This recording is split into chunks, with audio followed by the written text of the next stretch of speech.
बिस्मिल्लाहिर्रहमानिर्रहीम। अस्सलाम वालेकुम। अपने नए व्लॉग में आपको खुशामदीद कहता हूँ। आज की इस वीडियो में हम बात करेंगे करतारपुरा राहदारी मंसूबे के बारे में, क्योंकि आज पब्लिक अकाउंट्स कमेटी में इस मंसूबे के कुछ ख़ास इससे मुतल्लिक़ जो है वो सवालात किए गए थे, तो उनके जवाब के लिए वहाँ पर DGFWO और सेक्रेटरी दिफा मौजूद थे। तो उनकी जानिब से ये सारी तफसीलात दी गई हैं कि इस मंसूबे पर कितनी लागत आई, हुकूमत ने कितनी फ़ंडिंग की,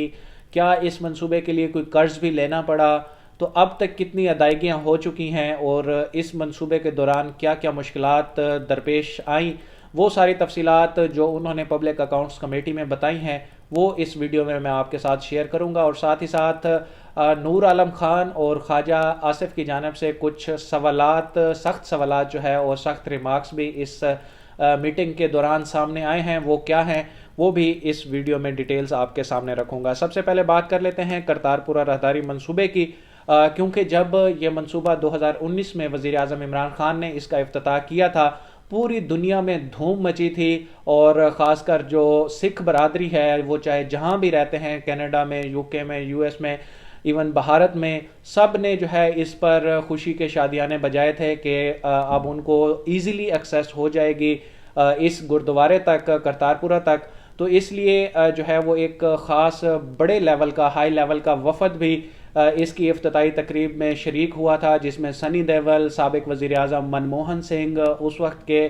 वज़ीर आला पंजाब, और नवजोत सिंह सिद्धू, ये सारे इस इफ्तिताई तकरीब में शरीक हुए थे। लेकिन मोदी हुकूमत की जानिब से एक ख़ास किस्म का रिएक्शन दिया गया था और ऐसी खबरें फैलाई गई थी कि जैसे करतारपुरा राहदारी ये कोई मजहबी मकाम नहीं बल्कि कोई मिलिटेंट मकाम बनने जा रहा है और यहाँ से खालिस्तान की तहरीक को हवा दी जाएगी। तो इसलिए कई खबरें हमने देखी जिसमें ये लिखा गया, ये बताया गया कि करतारपुरा के साथ एक मिलिटेंट कैंप बनाया जा रहा है, जहाँ पर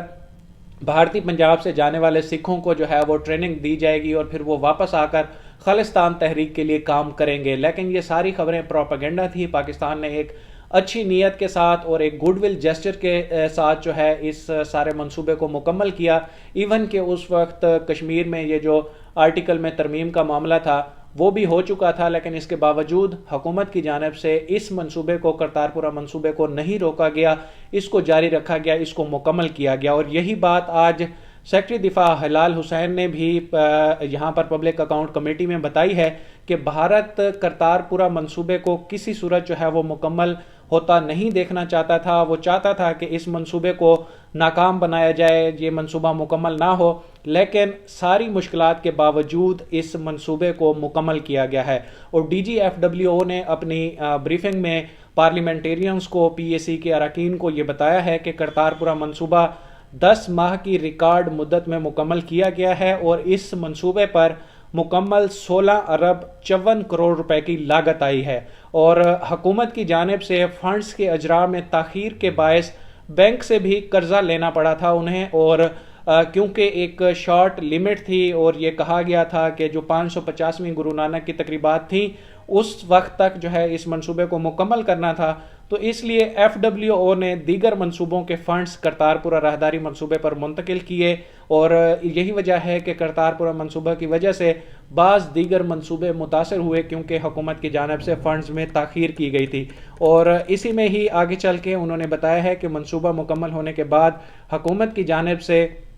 16 अरब 28 करोड़ रुपए के फ़ंड मिले हैं। यानी कि अभी भी ऐसा लग रहा है कि जैसे कुछ फंड्स की अदायगी बाकी है, क्योंकि टोटल जो लागत आई है वो 16 अरब 54 करोड़ रुपए लागत आई है। और जो अदायगियाँ हुकूमत की जानिब से हुई हैं अभी तक, उसका रिकॉर्ड बकौल DGFWO 16 अरब 28 करोड़ है। और इस मंसूबे को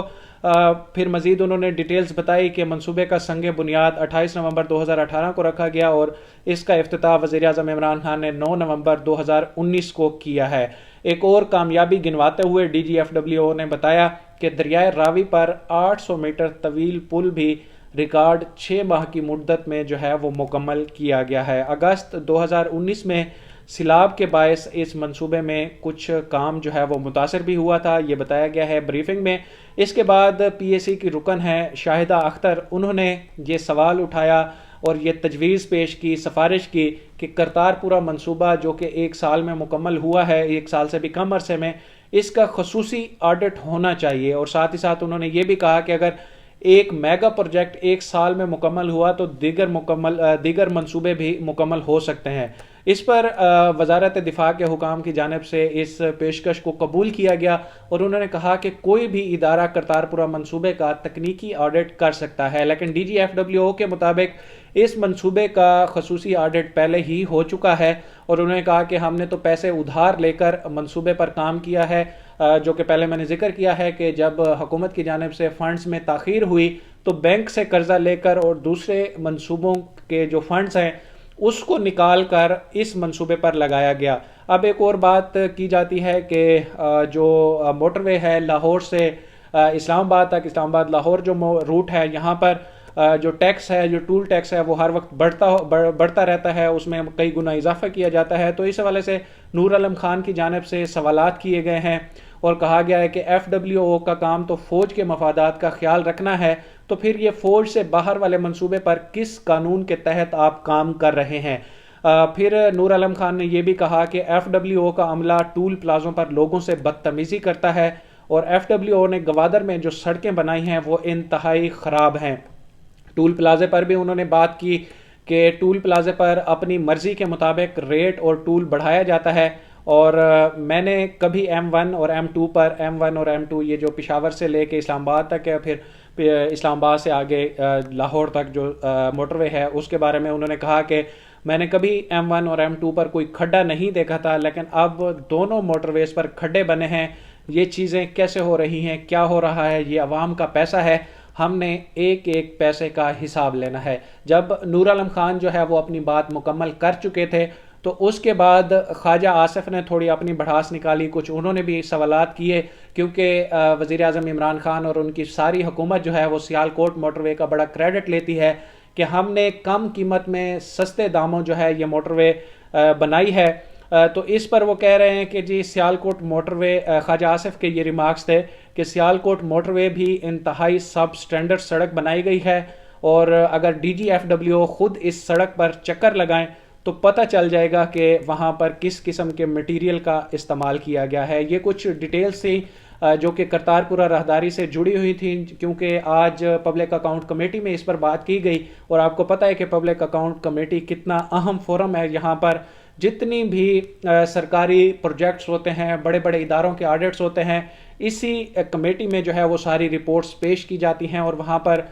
جسٹیفائی بھی ہو جاتی ہیں کچھ چیزیں۔ وہاں پر بتایا جاتا ہے کہ اتنی ریگولیرٹیز ہوئیں یا یہاں پر اتنی کرپشن ہوئی، وہ ساری ڈیٹیلز آڈٹ پیراز جو ہے وہ پبلک اکاؤنٹ کمیشن میں پیش کیے جاتے ہیں۔ اب تھوڑا سا میں آپ کو آخر میں یہ بتا دوں کہ اس منصوبے میں جب سٹارٹ یہ ہوا تھا تو اس میں کیا معاہدہ ہوا تھا کہ کتنے سکھ یاتری یہاں پر آ سکتے ہیں اور ان کے لیے کتنی فیس رکھی گئی تھی۔ تو انیشیل جو معاہدہ ہوا تھا اس میں یہ کہا گیا تھا کہ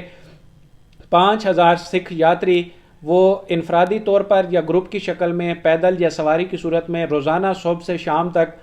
نارووال میں کرتارپورہ آ سکیں گے، اور حکومت پاکستان یاتریوں کی سہولت کے لیے شناختی کارڈ جاری کرے گی، اور ہر یاتری سے $20 فیس وصول کی جائے گی۔ اور ایک اور شرط بھی رکھی گئی تھی کہ پاسپورٹ اور 10 روز قبل اندراج جو ہے وہ بھی کیا جائے گا، لیکن بعد میں پھر اس شرط کو وزیر اعظم عمران خان نے خاص طور پر ختم کر دیا تھا، اور اس وقت ترجمان دفتر خارجہ نے بابا گرو نانک کے 550ویں ان کے سالگرہ کے موقع پر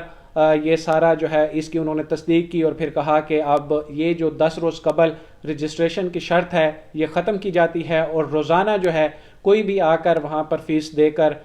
جو ہے وہ کرتارپورہ کا وزٹ کر سکتا ہے۔ تو یہ وہ ڈیٹیلز تھیں جو آج PSI میں پیش کی گئیں، وہ میں نے آپ کے سامنے رکھی۔ اب تک کے لیے اتنا ہی، مجھے دیجیے اجازت، اللہ حافظ۔